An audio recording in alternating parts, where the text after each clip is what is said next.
বন্ধুরে আমার ও যুবক ভাইরা,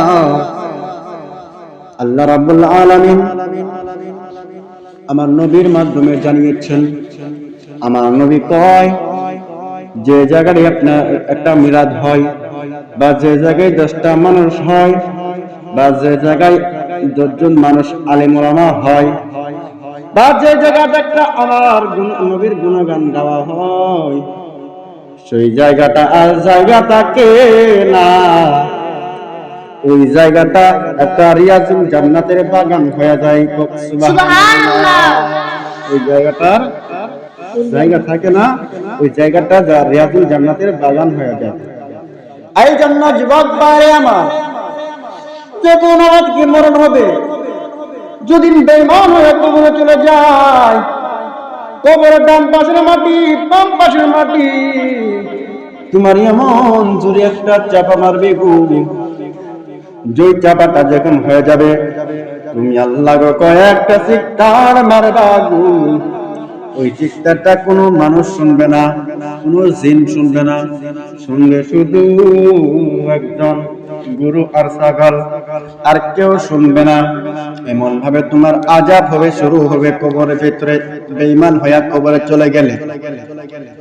আর যদি তুমি ইমানদার হয়ে কবরে যাও, কবরের ডান পাশে একটা আলো দিবে, ওই আলোটা এমন তোমাকে প্রহর দিবে গো, ওই ইমানদার ব্যক্তি একদম ডাক দিয়ে বলে, আল্লাহ, কবরের ভিতরে ডান পাশ থেকে একটা আলো আসলো, ওই আলোটা কিসের? এবার আলো ডাক দিয়া বলবে, আমি কোন দুনিয়ার সূর্য আলো নয়, দুনিয়ার কোন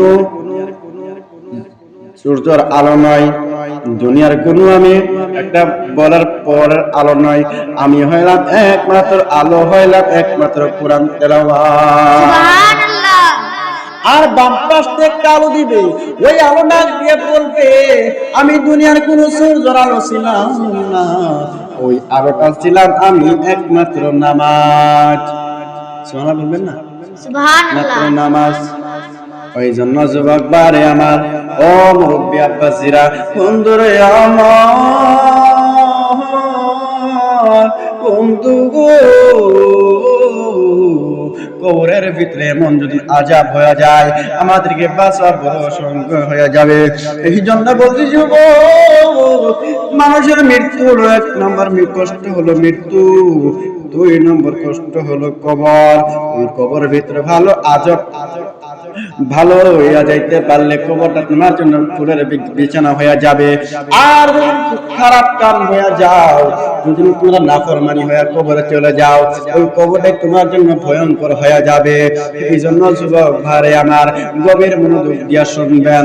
আমার নবী একটা রাস্তা দিয়ে রওনা হইয়া যায়, 2টা কবরের পাশ দিয়ে আমার নবী রওনা হইয়া যায়, অনেকগুলো সাহাবাদেরকে নিয়ে রওনা হইয়া যায়। আমার নবী 2টা কবরের পাশে দাঁড়াইলেন। এবার সাহাবারা ডাক দিয়া বলেন, নবী গো, ও মায়ার নবী, 2টা কবরে কেন আপনি দাঁড়াইলেন? ইয়া রাসূলুল্লাহ, নবী গো, ও মায়ার নবী, আপনি কেন 2টা কবরের সামনে দাঁড়াইলেন? আমার নবী ডাক দিয়া বলে, সাহাবারা তোমরা শুধু তাকায়া দেখো আমি কি করি। এবার আমার নবী রহমাতুল লিল আলামিন চলে গেলেন, একটা দূর মারলেন, দূর মাইরে 2টা খেজুর ডাল আনলেন, 2টা খেজুর ডাল আইনা 2টা কবরের পাশে লাগাইয়া দিল। আমার সাহাবারা ডাক দিয়া বলে, নবী গো, ও মায়ার নবী, 2টা কবরে কেন তুমি 2টা খেজুরটা লাগাইয়া দিলা? আমার নবী ডাক দিয়া কয়, সাহাবারা গো, আমি কেন 2টা খেজুরটা লাগাই দিলাম জানোনি? যতদিন পর্যন্ত 2টা কবরের ভিতরে আযাব হয়ে থাকবে গো, যতদিন পর্যন্ত 2টা খেজুর ডাল তাজা থাকবে, ততদিন পর্যন্ত আমার আল্লাহ রাব্বুল আলামিন কোনদিন 2টা কবরে আযাব হবে না। সুবহানাল্লাহ। ওই আমার দয়াল নামে এত মধু, আমরা রে কইরাস জাদু, দয়াল নামে এত মহতু সুবহান নামে এত মধু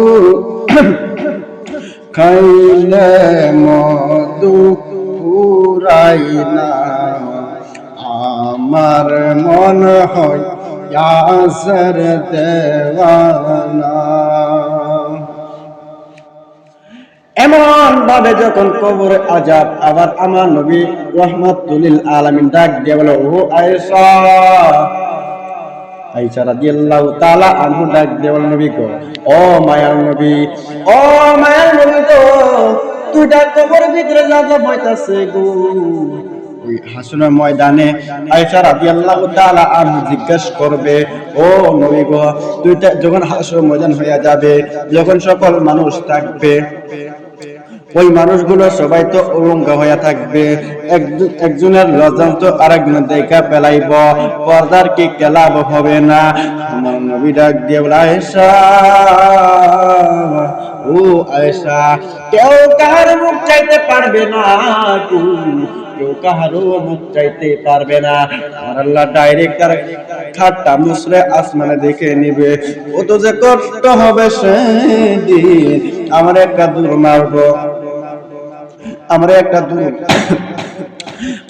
দূর মারবো, আমরা বলবো যে ও আল্লাহ, ও আল্লাহ,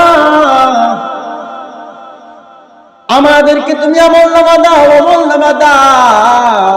আল্লাহ ডাক দেবে, ও ফেরেশতারা, আমার বান্দা যেহেতু আমল নামা চাইতেছে, তার হাতটা পেটের মধ্যে ঢুকিয়ে দাও, পিছন দিক দিয়ে বার করো। এবার হাতটা পেটের মধ্যে ঢুকিয়ে দিবি, দিয়ে পিছন দিক দিয়ে বার করবে। এবার পিছন দিক দিয়ে যখন বার করলো, এবার বান্দা ডাক দিয়ে, আল্লাহ, ও আল্লাহ, আমার মুখটা হলো সামনে, আর আমার হাতটা হলো পিছনে, আমি আমল নামা কি দেখবো? এবার আল্লাহ ডাক দিয়ে কয়, ও ফেরেশতারা, ও ফেরেশতারা, যেই মাত্র আমার বান্দা আমল নামা দেখতে চাইলো, তার ঘাটটা মুসরা পিছন দিক দিয়া নাও, তার মুখটা মুসরা পিছন দিক দিয়া নাও, যায়া দেখবে পিছন দিক দিয়া দেখবে আমার হাতে আর অন্য কোনো টিকট নয়, আমার হাতের মধ্যে হলো জাহান্নামের টিকেট। সুবহানাল্লাহ, কত যে কষ্ট হবে সেদিন। জাহান্নামের টিকেট আমার হাতে, আমার একটা দূর মারবো, আমরা যাবো মুসা আলাইহিস সালামের কাছে, মুসা কালিমুল্লাহর কাছে যাব। মুসা কালিমুল্লাহ বলবে, ইয়া নাফসি নাফসি, সকল নবীগণ ইয়া নাফসি নাফসি বলে কাঁদবে, যুবক, সকল নবীগণ ইয়া নাফসি নাফসি বলে কাঁদবি। এবার ধরতে যাব আমরা ঈসা রূহুল্লাহর কাছে। ঈসা রূহুল্লাহ বলবে, উম্মত, সবাই আমাদেরকে ফিরিয়ে দিয়েছেন, ও ঈসা তুমি ফিরিয়ে দিও না। এবার ঈসা রূহুল্লাহ ডাক দিয়া বলবে, আমি তোমাদেরকে যেহেতু উপকার করতে পারবো না, একটা মাত্র কথা শুনো আমার। ওই যে দেখা যায় সিংহাসন, যদি জানে বাঁচতে চাও, ওই সিংহাসনের কাছে যাও, সিংহাসনের কাছে যাবো। সকল নবী বলবে, ইয়া নাফসি নাফসি, রূহ নবী বলবে, ইয়া নাফসি নাফসি, মুসা কালিমুল্লাহ বলবে, ইয়া নাফসি নাফসি, সকল আইয়ুব নবী বলবে, ইয়া নাফসি নাফসি, সকল পয়গম্বর ইয়া নাফসি নাফসি নাফসি বলে কাঁদবে। সেই জায়গায় আমার নবীজি ইয়া উম্মতি ইয়া উম্মতি বলে কাঁদবে। কাঁদে নবী, ইয়া উম্মতি, আমার উম্মতের কি হবে গতি গো, উম্মতের জান্নাত দিয়া শান্তি দাও হাবিবের কান, নবীর শান বুঝবে তোমরা হাসরের ময়দান, ঠিক কিনা? ঠিক। সকল নবীগণ ইয়া নাফসি নাফসি বলে কাঁদবে। দেখেন হাটে বাজারে অনেকগুলো যুবক দেখা যায়, বেপরদা নারী দেখা যায়, হাটে বাজারে আমাদের বুড়ো বুড়ো আব্বাজানকে দেখা যায় নামাজ, এখানে আজান দিতেছে আর ওখানে নামাজ চা খাতেছে, ঠিক কিনা? এমন ভাবে সবাই মানুষকে দেখা যায়, কিন্তু হাটে বাজারে অনেকগুলা মানুষ। এই জন্য বলছি হেলাই হেলাই কার্য নষ্ট রে, আরে পুরুষ নষ্ট হাটে, খারাপ রাস্তায় গাড়ি নষ্ট, নারী নষ্ট কুলা ঘাটে, হেলাই হেলাই কার্য নষ্ট রে, ঠিক কিনা? আরে পাঁচশোতে পয়সা নষ্ট, যুবক নষ্ট, মধ্যে কুসমাজে ঘেরাম নষ্ট, ঘাতক নষ্ট সুদের, হেলাই হেলাই কার্য নষ্ট রে, পাঁচশোতে পয়সা নষ্ট, যুবক নষ্ট, মধ্যে কুসমাজে ঘেরাম নষ্ট, ঘাতক নষ্ট সুদে, টাউনে গুইরা ছাত্র নষ্ট, কীটে নষ্ট ফুল, অতি মায়ায় বধূ নষ্ট, ধুলাই নষ্ট চুল রে, হেলাই হেলাই কার্য নষ্ট রে, ঠিক কিনা?